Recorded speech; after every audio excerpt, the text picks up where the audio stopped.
Iniciamos agora a nossa primeira aula, então, primeiro dia, ok? De 21 dias da nossa oficina de relacionamentos. Qual é a primeira pessoa que a gente tem contato na nossa vida? Qual é o primeiro lugar onde a gente fica na nossa vida? Quando fala, estou grávida, vai chegar um bebê. Esse é o primeiro lugar, é a primeira morada que a gente tem. É o útero da nossa mãe. Então, é um lugar muito especial.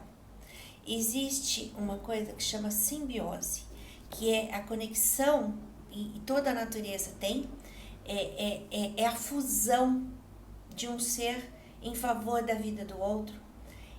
E na maioria da vida animal, é uma troca, né? É uma troca.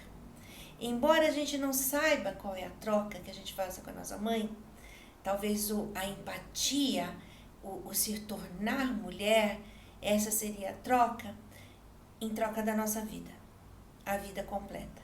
Porque essa simbiose é aquilo que faz com que o jacaré abra a boca para que os bichinhos, os pássaros limpem os dentes dele. O pássaro come, ajuda ele a se limpar e ele libera porque ele precisa dos dentinhos limpos. Então, é a troca pela sobrevivência. Mas essa simbiose que a gente tem com a nossa mãe é muito profunda, porque a gente fica ali no útero materno, através desse cordão umbilical, e aí a gente tem tatuado no nosso corpo algo para que a gente não se esqueça dessa situação, que é o nosso umbigo.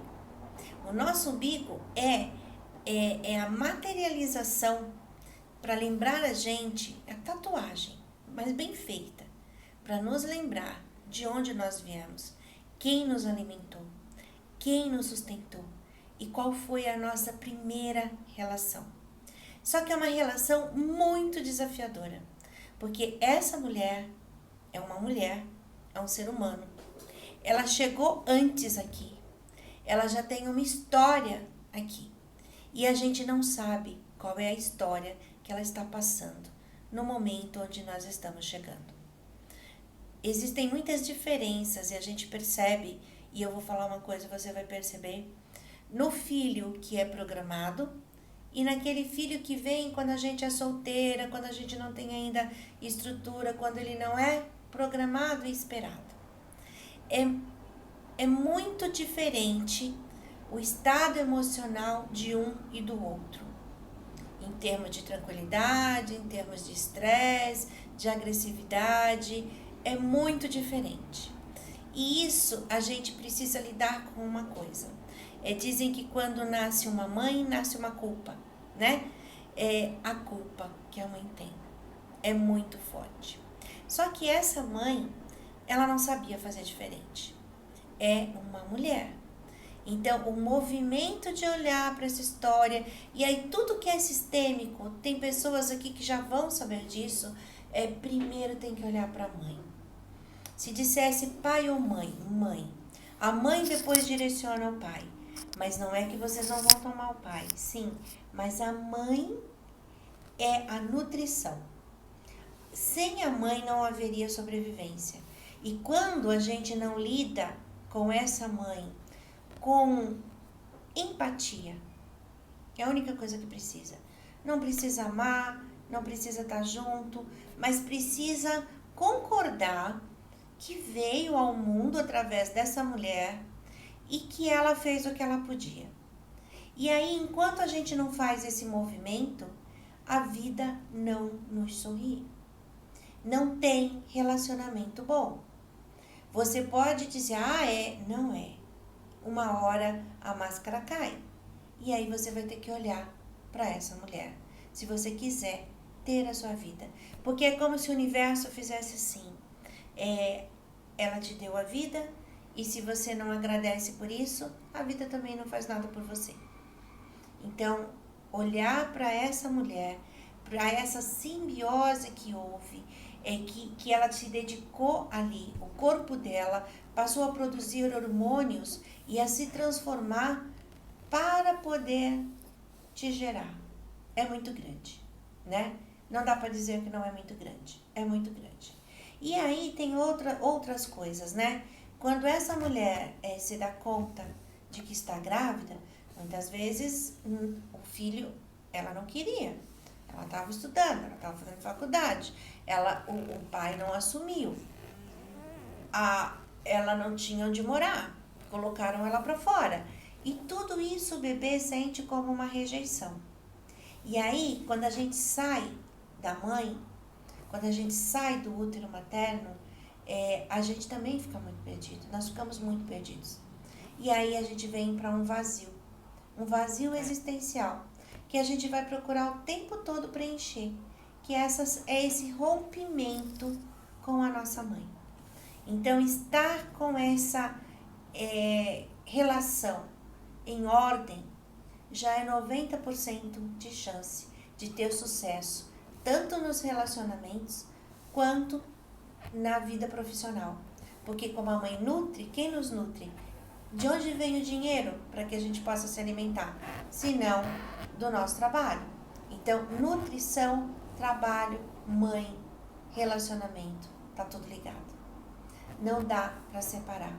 Vocês podem contornar de todas as formas, mas o lugar é: mãe, vejo tudo o que aconteceu, vejo tudo o que foi feito, o que você pôde e o que você não pôde. Talvez como mulher eu nem conseguisse fazer o que você fez, me dar a vida, mas você me deu. E esse é o primeiro movimento. Então, para começar, a gente vai fazer o trabalho de olhar para essa mãe, porque não adianta ver nada antes de olhar para isso. Não digo que é um movimento simples, não é um movimento imediato, é um trabalho de talvez alguns anos, de conseguir olhar para essa pessoa, de onde ela veio, qual foi a origem dela, o que ela aprendeu, o que ela viveu. Tem mães que não tiveram mães, tem mães que não tiveram família, tem mães que foram obrigadas a se casar, tem mães que foram abusadas e engravidaram. Tem muitas mães. E cada mãe gerou um filho. E o que esse filho leva? A mãe nunca quer que o filho sofra. Mas ela não sabe fazer nada diferente. Senão ela faria. E aí a gente percebe muito claramente como é a imaturidade. Porque essas mães viraram avós. E como avós, elas são totalmente diferentes. A gente vê às vezes uma mulher que tem um filho com 15 anos e depois com 30, 35 ela tem outro filho. É outra mãe, é outra mulher, é outro momento. Então, com respeito à história delas e com a nossa história também, é o primeiro movimento que precisa fazer. Olhar para essa mulher, ser humano, cheio de dores, que chegou aqui muito antes do que nós, e aceitar que ela é grande, que ela é maior, que ela não sabia fazer diferente, senão ela faria. Então, sem ficar muito sério, né? Sem ficar muito preocupado, porque é um assunto forte, mas não existe como ser feliz nos relacionamentos, ter uma vida próspera, né? Um trabalho que nos nutra, odiando a nossa mãe. Porque a vida nos trata como a gente trata a nossa mãe. Essa é a frase de Bert Hellinger, o desenvolvedor da constelação familiar. Então, é nessa base de trabalho que a gente vai começar a olhar com muito amor, carinho e respeito para a nossa vida e para a vida de todos os nossos familiares e de todos do sistema. Grande beijo, fiquem com Deus, e aqui embaixo vai ter um processo para a gente começar a fazer. Beijo!